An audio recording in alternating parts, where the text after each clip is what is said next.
Well, from his ridge in central Hawke's Bay, farmer and rural commentator Steve Wyn-Harris believes the millions of dollars of government, industry and philanthropic funding supporting a transition of New Zealand farmers to regenerative practices is like teaching granny to suck eggs. And Steve joins us now. Steve, thank you so much for coming on this special edition of Sarah's Country's Opinion Maker, because I value your viewpoint, and it's one that I hear from a lot of farmers in New Zealand, and that is the goals and methods of regenerative agriculture are being done, you say, on your farm already. Can you please explain your sort of guiding principles to how you farm for the benefit of soil health, freshwater health, and to meet our climate goals? Yeah, thanks, Sarah. There's a bit of frustration amongst those of us who I guess you would term conventional farmers. The talk of regenerative farming, it's everywhere now, and in fact, beef and lamb and MPI are funding large amounts of money into looking into it, and our feelings are we're pretty well doing regenerative, what is termed as regenerative agriculture, clover-based, in-situ grazing, rotational grazing, all of those things.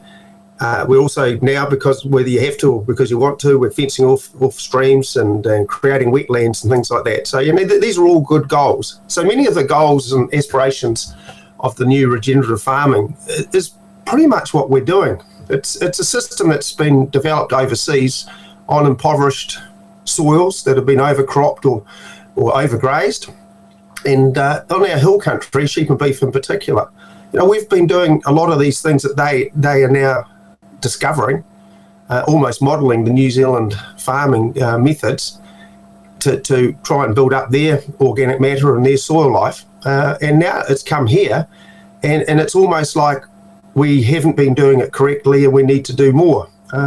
I guess the big change is the fact, is not using fertilisers, what they would term artificial fertilisers.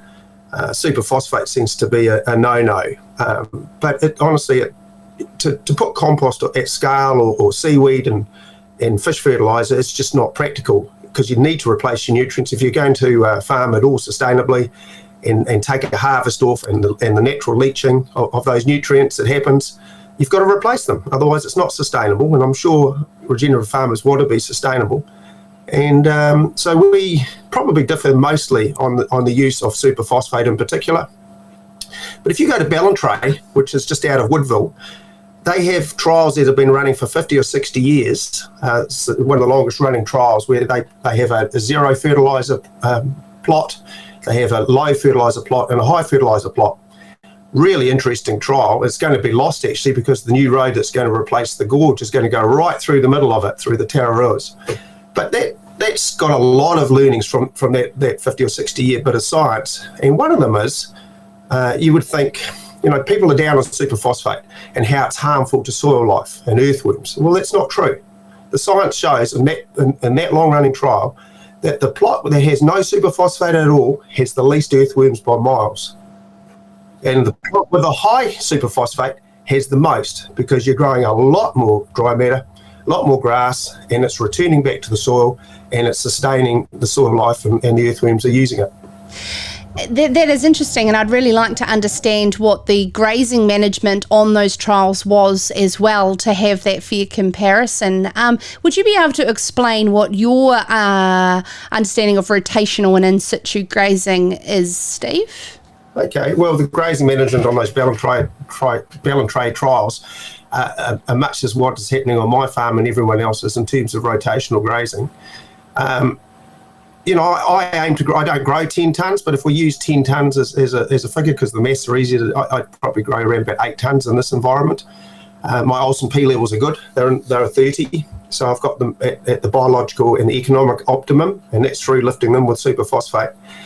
But if you're growing about 10 tonnes of dry matter and you're utilising 80% of that, so 8 tonnes gets used to feed and grow stock, the other 2 tonnes returns to the soil as effectively as compost. So it's returned back to the soil and creates and sustains that soil life, like earthworms and other microorganisms. If you're only growing 5 tonnes, if you're not putting on fertiliser, so you're growing half as much dry matter, you're only going to be returning at 80%, you'll be returning 1 tonne back to the soil, so half the return. So it's not as simplistic as the proponents of regenerative agriculture make out, that using fertiliser is a bad thing and you need to use alternative fertilisers. We all agree that you need to replace the nutrients lost. So to answer your question, yeah, I'm using rotational grazing, basically the dairy model. We've got 360 hectares, 320 effective, and an average size of 2.5 hectare paddocks. So a lot of rotational grazing going on here, which is what the advocates of regenerative agriculture are promoting.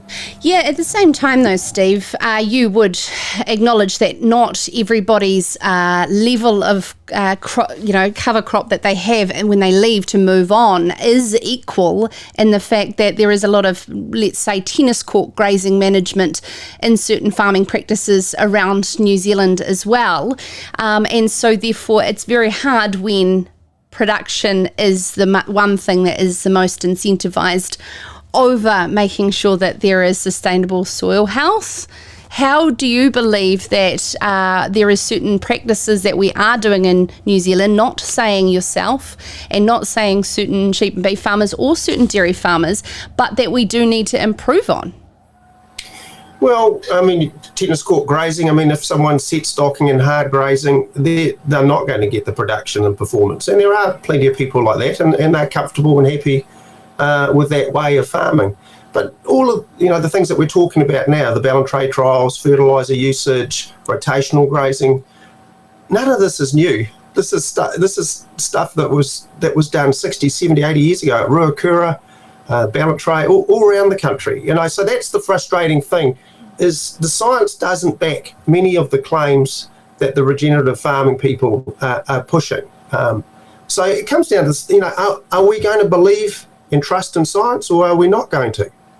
Science is an evolving thing as well, and very much practices such as rotations of pasture and crop species could be said that one is to rotate, but to what length are we rotating over a period of time? And then in Hawke's Bay, it varies very much differently to Canterbury and Southland, and recommendations based on the microclimate and geological makeup of our different regions is also something to take on board too, Steve. So how do we have a balanced discussion around something that potentially could be a massive opportunity for New Zealand?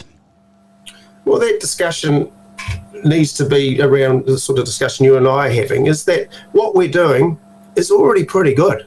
My organic matter in my soils is at peak carbon, peak capacity. I can't create anymore because I've done, as the people before me have done, replacing the nutrients and grazing it with ruminants whose dung and urine has gone back into the soil and helping to build up that soil matter. So we're already doing many of these things, and I guess the very term itself, regenerative, is probably what pisses the likes of me off, because it implies that those of us who don't call ourselves regenerative farmers aren't doing the right things by the world. Why would you not call yourself regenerative, Steve, if that is exactly what you're doing, regenerating? Is it because you believe that to regenerate is to admit that you have a problem? Well, I mean, I think the column that you're referring to, I said that at the end as well. I am pretty well doing what regenerative farmers want us to do, other than using superphosphate. Maybe I should just embrace the term and call myself regenerative farming and just go with the flow, because it certainly is the flavour of the month. I mean, I'm an old fella here. I've seen fashions come and go. Organics, biodynamics. There's this. It comes back to the nutrients. You have to replace the nutrients in a way that is financially, sensible. And the system that we have is, to put the superphosphate onto the soils to grow clover, which will then fix all of that free nitrogen in the air, some 80% of the atmosphere, and take it down into the soil with those amazing rhizobia, and then that nitrogen becomes available to the grasses as well as the clover.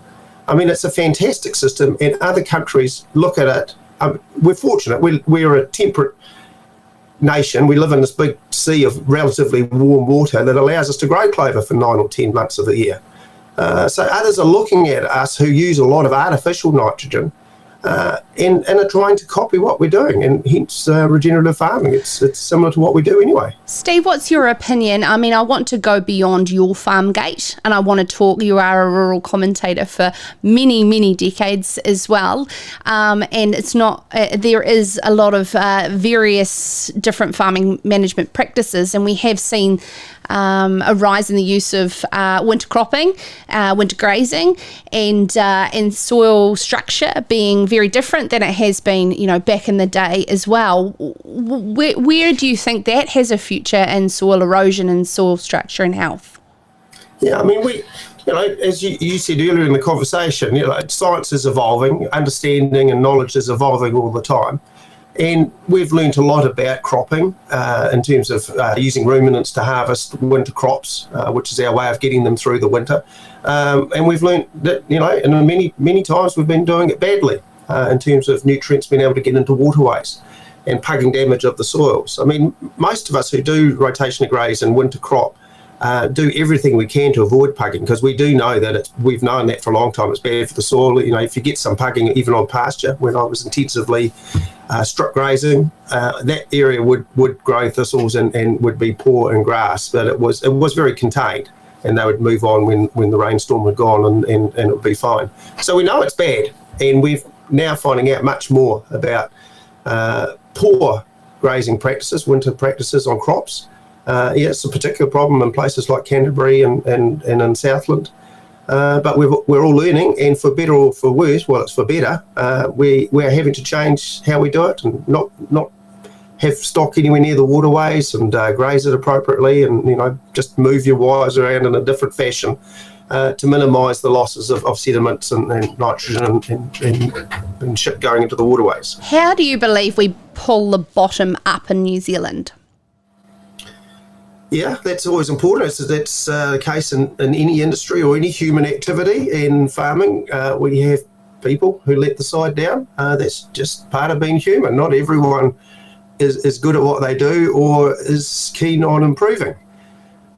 So they will get picked up by regulation, because we now have freshwater laws coming at us, and regional councils are becoming much more diligent in their policing of these matters. So the miscreants, it'll be the stick. I mean, they will, as is happening now, they will be fined and I guess shamed in the newspapers.